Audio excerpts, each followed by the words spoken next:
Assalamualaikum warahmatullahi wabarakatuh.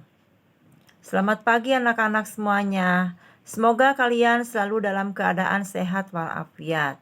Kalian tetap semangat dengan belajar dari rumahnya, tetap menjaga kesehatan agar kalian bisa beraktivitas kembali seperti biasa. Baiklah, kita bertemu lagi di mata pelajaran IPS kelas 9.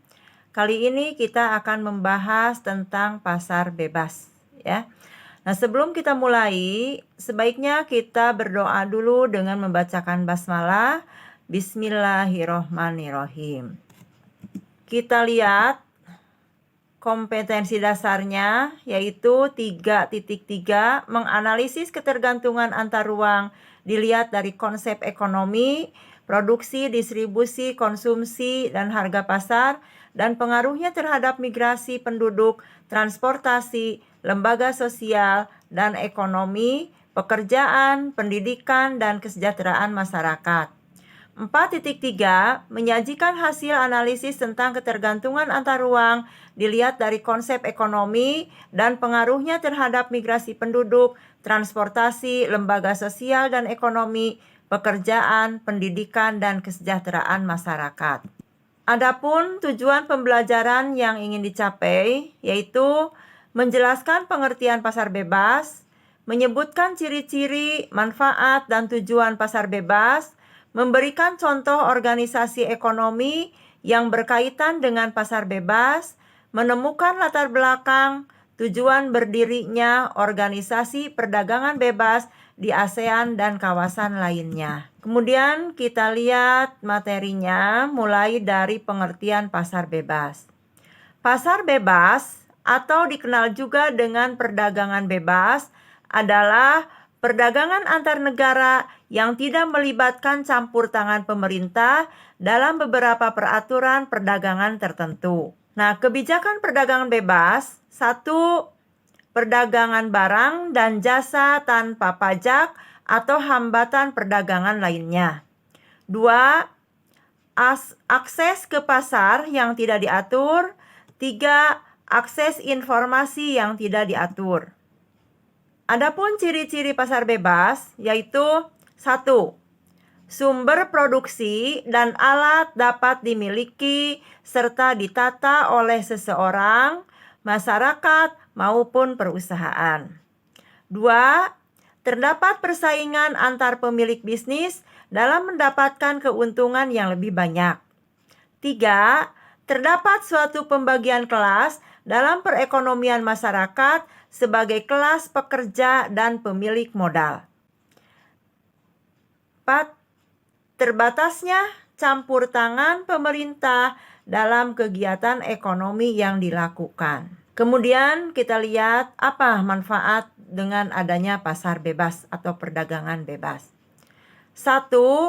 Dapat memotivasi para pemilik bisnis agar dapat mengembangkan usaha mereka lebih besar. 2. Dapat memberikan informasi yang lebih tepat tentang harga dan jumlah permintaan barang atau jasa.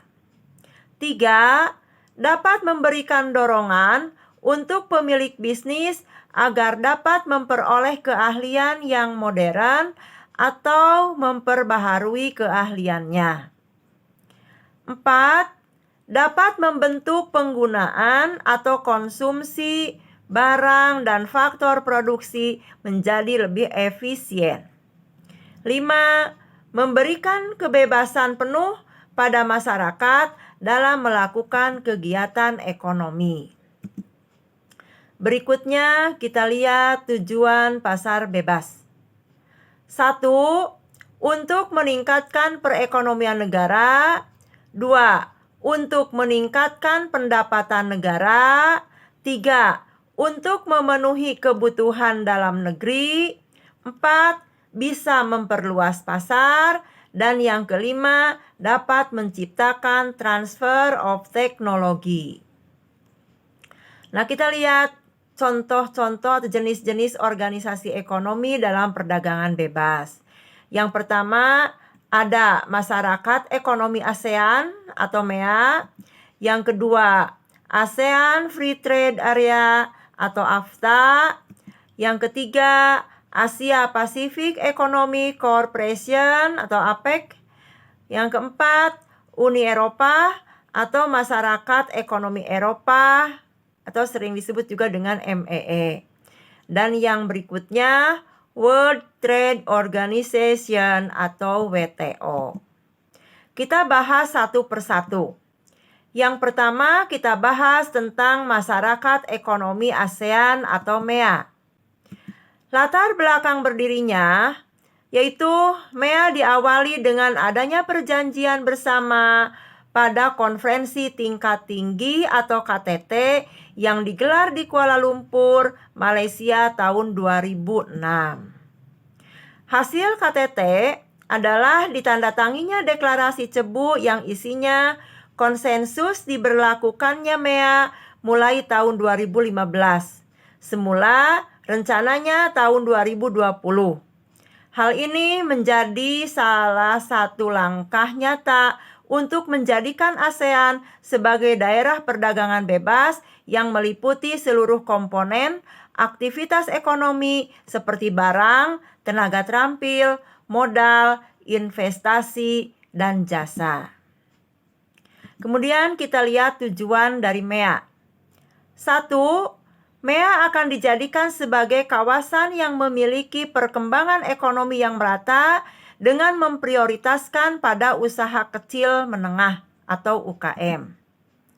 2.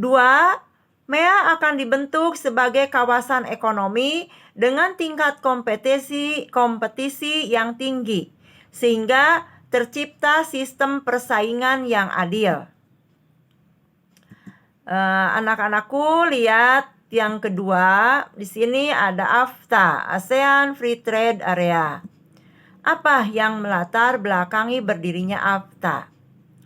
Ini terjadi tahun 1992, yaitu pada saat ASEAN sedang menyelenggarakan KTT 4 di Singapura. Terciptalah suatu kesepakatan untuk membuat zona perdagangan bebas.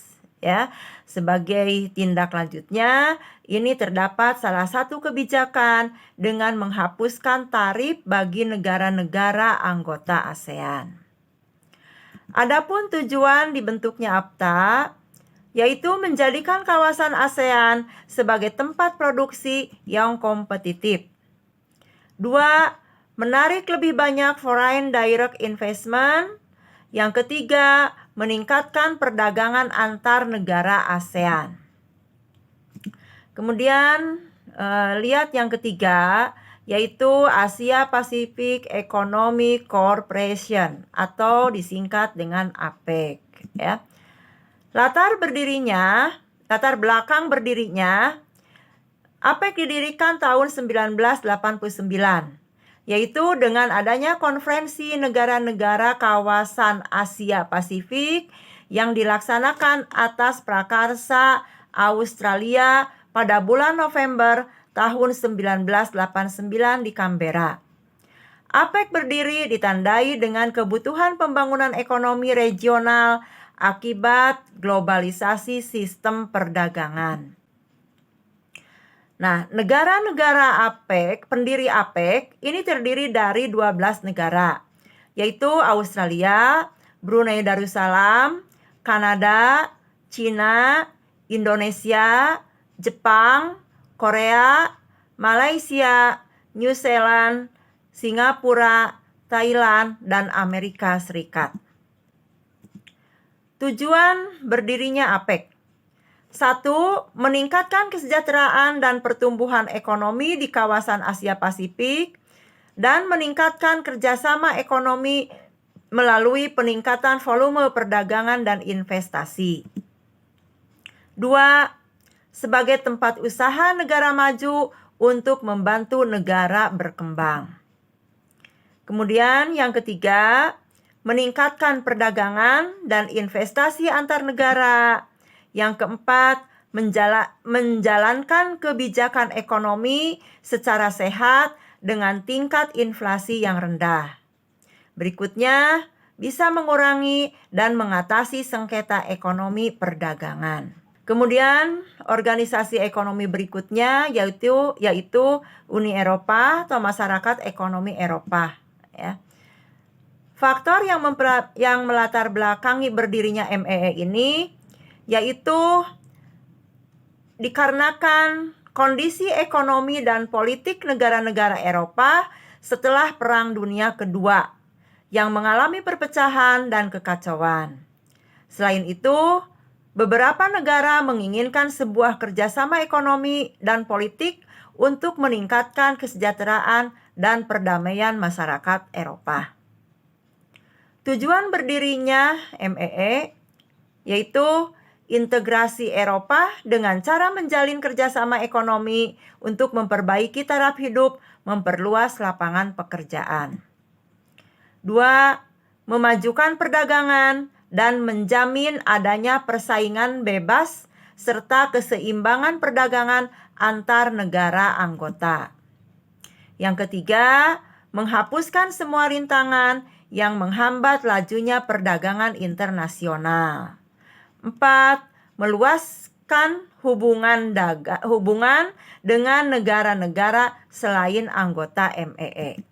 Ini yang kelima yaitu World Trade Organization atau WTO. WTO berdiri ini untuk menggantikan GATT, ya, sebagai organisasi yang mengatur perdagangan dunia. WTO didirikan tahun 1995 yang didasarkan pada serangkaian perjanjian yang telah dinegosiasi dan disepakati oleh banyak negara di seluruh dunia. Anggota WTO saat ini lebih dari 150 negara dengan 117 negara diantaranya yaitu negara berkembang.